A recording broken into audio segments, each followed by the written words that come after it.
Hello everyone and welcome to the cardiac physiology. तो आज हम कार्डिक फिजियोलॉजी के बारे में बात करेंगे। तो चलिए स्टार्ट करते हैं। अच्छा, तो कार्डिक फिजियोलॉजी में हमारे साथ दो तरह के वॉल्यूम होते हैं। एक होता है सिस्टोलिक वॉल्यूम और एक होता है डायस्टोलिक वॉल्यूम। अच्छा, तो सिस्टोलिक वॉल्यूम में क्या होता है और डायस्टोलिक वॉल्यूम में क्या होता है, इसको समझते हैं, आगे बढ़ते हैं। जिस तरह आप लोगों को नज़र आ रहा है, एक है सिस्टोलिक इन सिस्टोलिक वॉल्यूम और एक है इन डायस्टोलिक वॉल्यूम। इन सिस्टोलिक में क्या होता है, जब हार्ट स्क्वीज करता है, लेफ्ट वेंट्रिकल में जो ब्लड होता है वो पास करता है, तो इसमें एम्पटिंग कंप्लीटेड, ठीक हो गया, और रिलैक्सेशन बिगिन होता है। और जो इन डायस्टोलिक वॉल्यूम है, इसमें फिलिंग कंप्लीट होती है, मतलब वापस ब्लड आता है, फिल होता है और कंट्रिक्शन के लिए तैयारी होती है। तो ये बहुत सिंपल वे में है। तो जिस तरह आप लोगों को ये नज़र आ रहा है कि सिस्टोलिक में स्क्वीजिंग सिस्टोलिक में होता है और डिकम्प्रेशन डायस्टोलिक में होता है। और जिस तरह ये आप देख सकते हैं, force and pressure exerted on the vessel during systole और हार्ट कंट्रैक्टिंग पंपिंग, एंड और डायस्टोलिक में आप देख सकते हैं pressure exerted on the vessels during diastole heart relaxing and resting. वही बात हो गई कि मतलब एक में पंपिंग होता है और दूसरे में मतलब जो कंट्रैक्शन होती है पंपिंग होता है और दूसरे में हार्ट रिलैक्स करता है, रेस्टिंग होता है। तो ये था हमारे साथ सिस्टोलिक वॉल्यूम और डायस्टोलिक वॉल्यूम। चलो आगे चलते हैं। इसके बाद कुछ इंपॉर्टेंट टर्म्स पढ़ते हैं, ये समझना बहुत ज़रूरी है कार्डिक फिजियोलॉजी में, क्योंकि इसमें बड़ा मसला आता है लोगों को।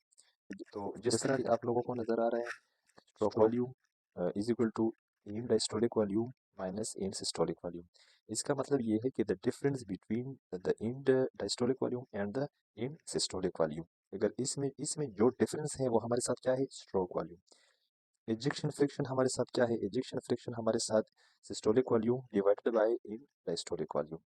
और इसके बाद है हमारे साथ कार्डिक आउटपुट। कार्डिक आउटपुट क्या है, systolic volume into multiply with heart rate.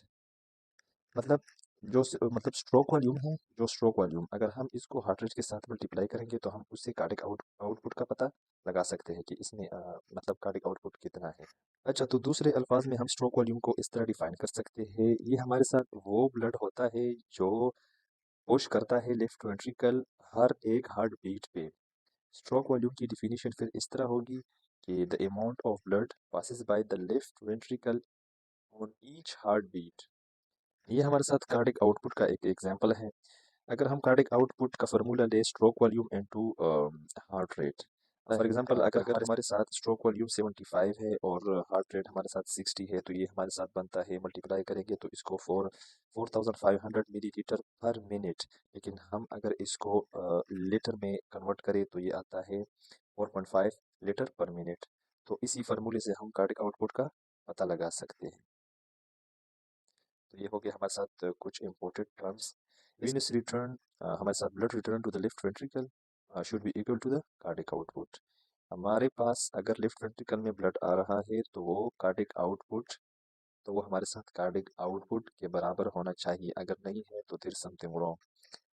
और total periphery resistance, total periphery resistance किस चीज़ को कहते हैं, जब हमारे साथ हार्ट पंप करे, स्क्वीज करे, तो सारा ब्लड हमारे साथ पुश होता है ना, मतलब जो आर्टेरियोल्स है वगैरह आर्टरीज में है ना, हमारे साथ जो आर्टरीज है ना, वो हमारे साथ खुद को रेजिस्टेंस पैदा करती है उस ब्लड के खिलाफ, कि मतलब उसको रोकने की कोशिश करता है। तो हम इसको कहते हैं total periphery resistance, the resistance to the blood flow from the periphery structure which is, अगर हमारे साथ वेजो कंस्ट्रक्शन है तो हमारे साथ टोटल पेरिफेरी रेजिस्टेंस ज़्यादा है, अगर वेजो डायलेशन है तो टोटल पेरिफेरी रेजिस्टेंस कम है। जैसे, तो ये इस तरह है कि अगर कोई मतलब वेजो कंस्ट्रक्शन है, अगर मतलब हमारे साथ वेजल इस तरह है, ठीक है, तो इस पे फोर्स ज़्यादा लगेगा क्योंकि ये कंस्ट्रिक्ट है, इसमें ब्लड पास नहीं होगा सही तरीके से। तो ये हमारे साथ क्या है, नेरो है, तो इसमें रेजिस्टेंस ज़्यादा है, इंक्रीज टीपीआर है हमारे साथ। लेकिन अगर हमारे साथ वेजो डायलेशन है, मतलब फॉर एग्जांपल लेट्स सपोज ये वेजल है और इसमें मतलब ये मतलब ब्लड आ रहा है, अगर वेजो डायलेशन है तो वेजो डायलेशन में अगर ब्लड आ रहा है तो मतलब डायलेटेड है, तो इसमें क्या है, रेजिस्टेंस कम है, तो इसमें टीपीआर टीपीआर कम होगा, तो इसमें टीपीआर कम होगा, सिंपल। ये इसी तरह है ब्लड प्रेशर टर्म्स पे, कि मतलब जो हमारे साथ टर्म्स यूज होते हैं ब्लड प्रेशर में वो कौन कौन से हैं, ये मैं जैसे पढ़ रहा हूँ, जो हमारे साथ वर्ड्स यूज होते हैं मतलब कार्डिक फिजियोलॉजी में, उसकी समझ आ जाए तो ये पूरा इसकी पूरी फिजियोलॉजी फिर बहुत ईजी है। सिस्टोलिक ब्लड प्रेशर हमारे साथ क्या है, largely determined by stroke volume. हम इसको किस चीज़ से डिटरमाइन कर सकते हैं? स्ट्रोक वॉल्यूम से, सिस्टोलिक ब्लड प्रेशर।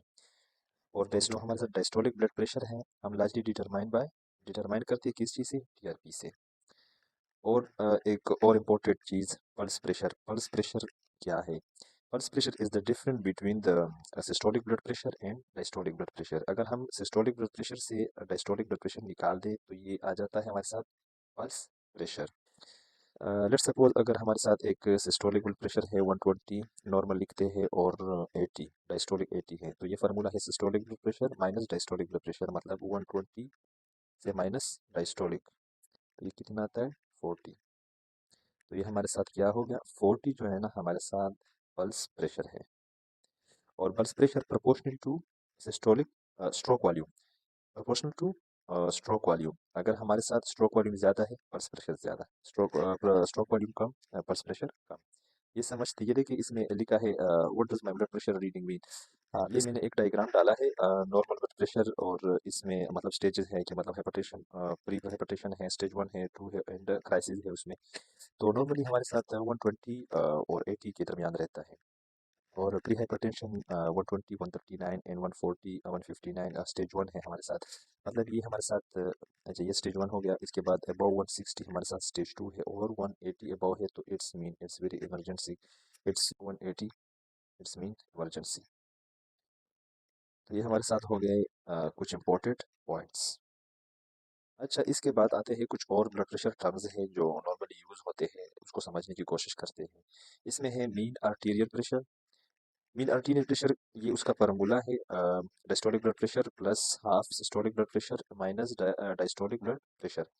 इसका मतलब ये है कि जो हमारे साथ सिस्टोलिक ब्लड प्रेशर और डायस्टोलिक ब्लड प्रेशर है ना, इसका डिफरेंस लेना है, और वो भी 1/3 में। एग्जाम्पल, अगर for example systolic blood pressure 120/80 है, तो इसमें हमारे साथ इसको फार्मूले में पुट करते हैं। तो अगर हमारे साथ सिस्टोलिक ब्लड प्रेशर 120/80 है, तो हम इसको किस तरह रूल आउट, मतलब किस तरह इसको फाइंड करेंगे? तो diastolic blood pressure plus half plus 1/3 into the difference between systolic blood pressure, systolic blood pressure minus diastolic blood pressure। तो ये अब तो आप लोगों को नजर आ रहा है, इसमें ये डायस्टोलिक है और 1/3 हमारा हमने सिस्टोलिक और डायस्टोलिक लिया है। सिस्टोलिक और डायस्टोलिक हमने 1/3 लिया है, तो इसका बनता है 93.3। ये हमारे साथ मीन आर्टीरियल प्रेशर। हम इसको 1/3 में क्यों लेते हैं? क्योंकि ज़्यादातर जो हमारे साथ ब्लड प्रेशर होता है वो ड्यूरेशन डायस्टोलिक ड्यूरेशन में होता है, डायस्टोलिक ड्यूरेशन में, तो इसी वजह से हम 1/3 लेते हैं। अच्छा, इसके बाद आते हैं कार्डिक आउटपुट। कार्डिक आउटपुट में हम जो इम्पोर्टेंट चीज़ें हैं वो पढ़ेंगे। तो डिफिनीशन इसकी ये है, तो cardiac output. Cardiac output refer to the volume of the blood pump out per ventricle per minute. इसका मतलब ये है कि जो हमारे साथ हार्ट में जो वेंट्रिकल होते हैं वो 1 मिनट में जितना ब्लड पंप आउट करता है, वो हमारे साथ क्या है? Cardiac output. Cardiac output is the function of the heart rate and stroke volume. वही के मतलब कार्डिक आउटपुट हमारे साथ बराबर है stroke volume multiply with heart rate. इससे हम इसका मतलब ये है, स्ट्रोक वॉल्यूम क्या है? The amount of blood pump bye the left ventricle in one compression is called stroke volume. एक कंप्रेशन में हमारे साथ लेफ्ट वेंट्रिकल जो पंप आउट करता है ब्लड, उसको कहते हैं स्ट्रोक वॉल्यूम। तो ये हमारे साथ क्या हो गया? Cardiac output. इसके कुछ इम्पोर्टेंट पैरामीटर हैं, वो मैं आपको दिखाना चाहता हूँ। Very important physiology parameter must rise to meet demand. अगर हमारे साथ कार्डिक आउटपुट ज़्यादा है तो वर्क ज़्यादा करेगा, ये वर्क ज़्यादा करेगा, ऑक्सीजन रिक्वायरमेंट ज़्यादा होगी हमारे साथ। अगर हमारे साथ मोर बीट पर मिनट, अगर हार्ट रेट ज़्यादा है तो मोर बीट पर मिनट, बीट ज़्यादा होंगे, हार्ट रेट ज़्यादा है तो बीट ज़्यादा होगी, बीट ज़्यादा होगी तो मोर वर्क करेगा हार्ट। अगर स्ट्रोक वॉल्यूम ज़्यादा है, अगर वॉल्यूम ज़्यादा है पर बीट, तो हमारे साथ क्या होगा? फिर more work.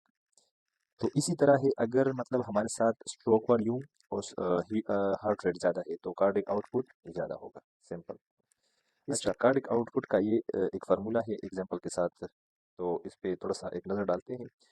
The equation for cardiac output is cardiac output, जिस तरह के मैंने पहले भी बताया कि heart rate into stroke volume. Cardiac output calculation, चलो एक एग्जांपल करते हैं कि किस तरह हम मालूम करेंगे कार्डिक आउटपुट। कितना हम, फॉर एग्जांपल हमारे साथ 70 हमारे साथ स्ट्रोक वॉल्यूम है और 70 हमारे साथ हार्ट रेट है, तो फार्मूला है हमारे साथ heart rate into stroke volume. तो हार्ट रेट भी हमारे साथ 70 है और स्ट्रोक वॉल्यूम भी हमारे साथ 70 है, तो ये आ गया 4900 मिलीलीटर पर मिनट। तो अगर हम इसको कन्वर्ट करें लीटर में तो 4.9 लीटर पर मिनट, तो ये हमारे साथ करेगा 4.9 लीटर पर मिनट में। In the next video we will cover this topic cardiac output metre minutes, जैसे कि प्री लोड हो गया, आफ्टर लोड हो गया और कंट्रैक्टिलिटी और हार्ट रेट, इसके बारे में हम नेक्स्ट वीडियो में बात करेंगे। अपना बहुत ज़्यादा ख्याल रखिए। Take care.